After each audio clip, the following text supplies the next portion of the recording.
হিজলডিহা বিবেকানন্দ সেবা সমিতির উদ্যোগে কল্পতরু দিবস উদযাপন হলো সাড়ম্বরে। আজ ইংরেজি শুভ নববর্ষ, আর এই নববর্ষ স্মৃতির পাতায় খোদাই করে রাখতে বিভিন্ন ব্যক্তি ও সংগঠন নিজের নিজের কসরত ব্যবহার করে থাকেন। কিন্তু হিজলডিহা বিবেকানন্দ সেবা সমিতি মানুষকে সেবা দিয়ে শুরু করলেন তাদের নতুন বছর, অর্থাৎ কল্পতরু উৎসব পালন করলেন 2026 সালে দাঁড়িয়ে। ইতিহাসে এই মন্ত্রটি যুগে যুগে ধ্বনিত হয়েছে। বিশেষ করে শ্রীরামকৃষ্ণ বিবেকানন্দ ভাবধারায় শিবজ্ঞানে জীবসেবা কেবল একটি বাক্য নয়, বরং জীবনচর্চার অঙ্গ। 1886 সালের 1 জানুয়ারি কাশীপুর উদ্যানবাটিতে শ্রীরামকৃষ্ণদেব কল্পতরু রূপে ভক্তদের অভয় দান করেছিলেন। সেই পুণ্যতিথিকে স্মরণ করে আজ 1 জানুয়ারি 2026 বাঁকুড়া জেলার শ্রীরামকৃষ্ণ আশ্রম হিজলডিহা বিবেকানন্দ সেবা সমিতিতে পালিত হল কল্পতরু উৎসব ও সেবামূলক কর্মসূচি। এই মহতী অনুষ্ঠানে আজ শুভাগমন করেন লালগড় রামকৃষ্ণ মঠের অধ্যক্ষ স্বামী দেববরানন্দজি মহারাজ। স্বামীজির শিবজ্ঞানে জীবসেবার আদর্শকে পাথেয় করে এদিন হিজলডিহা বিবেকানন্দ সেবা সমিতির মাতৃসংঘের 80 জন মায়েদের বস্ত্র এবং এলাকার 80 জন দুস্থ মানুষদের শীতবস্ত্র হিসেবে কম্বল বিতরণ করা হয়। মহারাজজি নিজের হাতে এই উপহার তুলে দিয়ে উপস্থিত ভক্ত ও গ্রামবাসীদের আশীর্বাদ করেন। সেবামূলক এই ধারা কেবল আশ্রম প্রাঙ্গণেই সীমাবদ্ধ থাকেনি। সমিতির পক্ষ থেকে জয়পুর ও কতুলপুরের 2টি ব্লক স্বাস্থ্যকেন্দ্রে চিকিৎসাধীন সমস্ত রোগীদের হাতে পুষ্টিকর ফল, কম্বল ও মশারি তুলে দেওয়া হয়। আশ্রম কর্তৃপক্ষের মতে রামকৃষ্ণ মিশনের মূল দর্শনই হল জীবে প্রেম করে যেই জন সেই জন সেবিছে ঈশ্বর। আর্ত মানুষের সেবার মাধ্যমেই ঈশ্বরের প্রকৃত উপাসনা সম্ভব। তাই আজকের এই কর্মসূচি সেই ত্যাগের ও সেবার বার্তাকেই জনমানসে ছড়িয়ে দিল।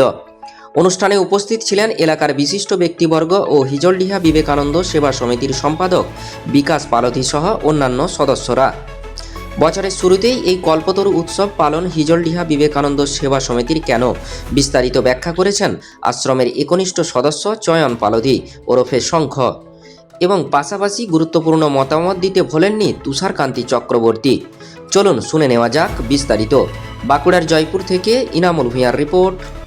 নমস্কার, আমি শ্রীরামকৃষ্ণ আশ্রম হিজলডিহা বিবেকানন্দ সেবা সমিতির পক্ষ থেকে আজ সকলকে জানাই ইংরাজি নববর্ষের শ্রদ্ধা, প্রণাম, শুভেচ্ছা, ভালোবাসা। তার সাথে জানাই আজকে বিশেষ দিন, আজ কল্পতরু দিবস। 1886 খ্রিস্টাব্দের 1 জানুয়ারি ভগবান শ্রীরামকৃষ্ণদেব অবতার রূপে বহিঃপ্রকাশ করেছিলেন এবং সকলকে আশীর্বাদ করেছিলেন সকলে চৈতন্য হোক, সেই এবং আশীর্বাদ করে সকলে চৈতন্য হোক বলেছিলেন। এবং আমরা সেই কল্পতরু দিবসকে স্মরণে রেখে শ্রীরামকৃষ্ণ আশ্রম হিজলডিহা বিবেকানন্দ সেবা সমিতি প্রতি বছরের ন্যায় এবারও সকালে মঙ্গলারতি দিয়ে শুরু হয়েছিল।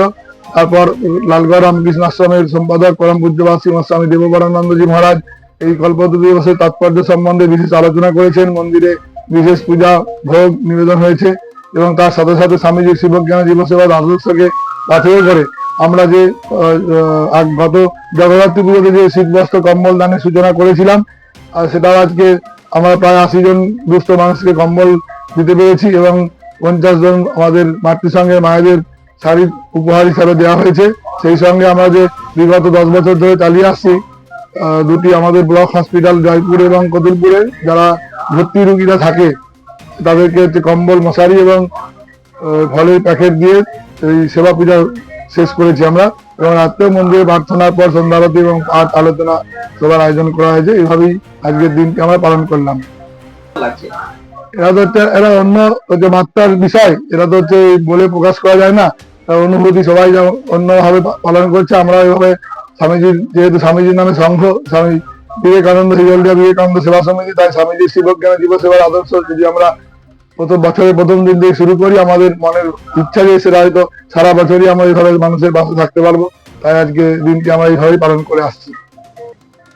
আমরা হচ্ছে ওই যে ওই স্বামীজির আদর্শে অনুপ্রাণিত, আমরা স্বামীজির সেই ভাবধারাটাকে তুলে ধরতে চাই এবং আমরা চাই আমাদের দেখে যে আমরা এই দিনটাকে এইভাবে পালন করছি সেই দেখে অন্যান্য যুবকরা তাদের উদ্বুদ্ধ হোক এবং এগিয়ে আসুক। এবং সেটা আমরা হয়তো যে 10 বছর ধরে কাজটা চালাচ্ছি তাতে করে অনেক যুবকই হয়তো ওই পিকনিকে না গিয়ে আমাদের সঙ্গে সামিল হয়েছে। আমার নাম শ্রী চয়ন পালথি, আমি হিজলডিহা আশ্রমের একজন সদস্য। আজ কল্পতরু উৎসব আমরা সেটা যথাযথ মর্যাদায় শ্রদ্ধার সঙ্গে পালন করেছি।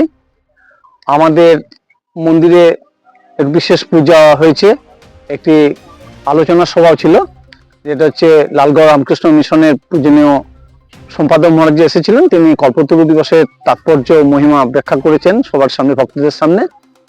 আর সেই সঙ্গে আমরা প্রতি বছর যেটা করে আসি, কল্পতরু উৎসবের শ্রদ্ধাঞ্জলি হিসাবে জয়পুর এবং কতুলপুর ব্লক হসপিটাল দুটিতে যারা রোগী দেবদেবী ভর্তি হয়ে থাকেন তাদেরকে আমরা কিছু শীত বস্ত্র উপহার দিই।